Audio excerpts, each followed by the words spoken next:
Hello everyone and welcome back to my channel. It's Christina from Our Wood Home. Today we're going to be talking about Proverbs 31 verse 25, which is the continuation of our study series on Proverbs 31. I'm going to take a second here to remind us all that this passage, Proverbs 31, was not written about a specific woman who lived and breathed and walked the earth.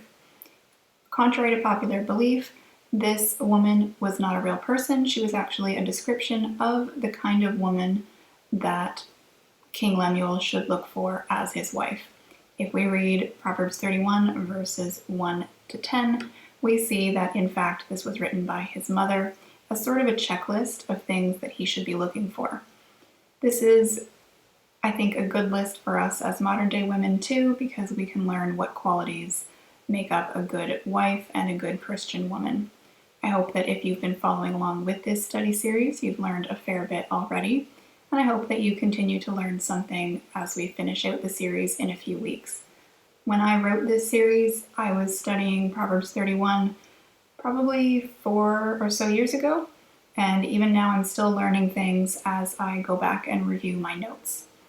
So for today, we'll talk about verse 25, which reads as follows. Strength and dignity are her clothing, and she smiles at the future. I don't think the strength here that's mentioned is strength in the physical sense. We already know that the Proverbs 31 woman is strong. We learn about that in verses 16 to 18. But I think here we can learn that she has an inner strength. She is strong enough to fight against temptations, idleness, gossip, jealousy, harsh words, and so on. She is strong mentally and spiritually because she spends time studying scripture, praying, and living intentionally. She follows God's teachings and commands, and that is why she has the strength of character. Society tells us a lot of things about being a strong woman. I won't go into great detail because I'm sure you already have some idea of what those things are.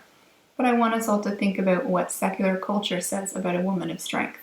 And now let's compare that to what scripture says. Do you think they measure up? I'd say there are a lot of differences, and we all need to ask ourselves if we want to be strong in the eyes of the world or in the eyes of the Lord. The Proverbs 31 woman is dignified. To me, this means she is moral, in control of her emotions, and knows how to conduct herself in times of trial. I reached out to my friends on social media, and I asked my friends how they defined a dignified woman. Keep in mind that the people I asked for opinions are all Christian ladies as well, and here are some of their replies. A dignified woman is a woman with inner peace, someone who lives with integrity, is focused on truth, goodness, and beauty in classical terms, one who respects herself in act and speech, a woman who acts, speaks, and dresses in a manner that is worthy of the gospel of Christ. She is worthy of respect. She is a woman who behaves according to her intrinsic dignity, and someone who is calmly confident and restrained. The opposite would be someone who is always looking for attention or is too silly. I agree with all of those traits listed above. Do those sound like traits that you want to have? Because they definitely are appealing to me. Why would the author of Proverbs 31 say strength and dignity are this woman's clothing? Why not just say something simple like she is spiritually strong and a dignified woman? Clothing is often the first thing we notice about another person, maybe because of how much they are wearing, how little, the styles, the colors, and so on. I believe this passage of scripture is telling us our strength and dignity should be so prominent that it's obvious to others. Certainly, that doesn't mean we need to brag about our spiritual disciplines or call attention to ourselves, but we should be radiating Christ-like behaviors. Our inner being is more important than our outer. Matthew 6, verses 28 to 30 says, "And why are you worried about clothing? Observe how the lilies of the field grow. They do not toil, nor do they spin. Yet I say to you that not even Solomon in all his glory clothed himself like one of these. But if God so clothes the grass of the field, which is alive today and tomorrow is thrown into the furnace, will he not much more clothe you?" Now, this doesn't mean we should not care about our appearance at all, but rather it should not be a worry or a stressor for us.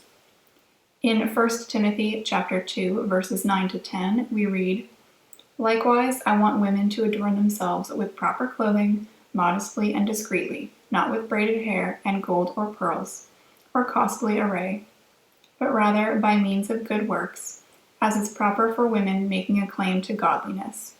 Again, the emphasis here is not on what we wear, but our inner character. And finally, in 1 Peter chapter 3, verses 3 to 5, we read, "Your adornment must not be merely external, braiding the hair, wearing gold jewelry, or putting on dresses, but let it be the hidden person of the heart, with the imperishable quality of a gentle and quiet spirit, which is precious in the sight of God. For in this way, in former times, the holy women who hoped in God used to adorn themselves." This passage says that we shouldn't make ourselves more beautiful just on the outside, but we should desire to have a beautiful heart.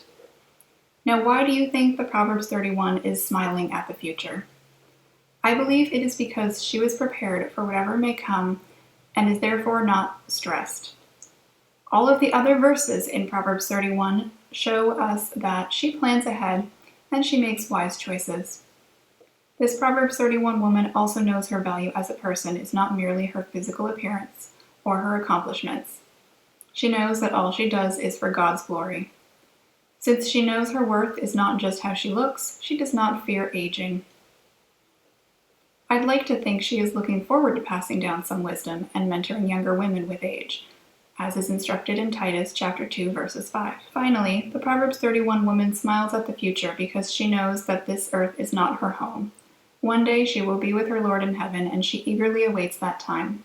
For now, she will live out his commands and teachings, strive to have a gentle and quiet spirit, work hard at all her tasks, love her family, and spread the gospel.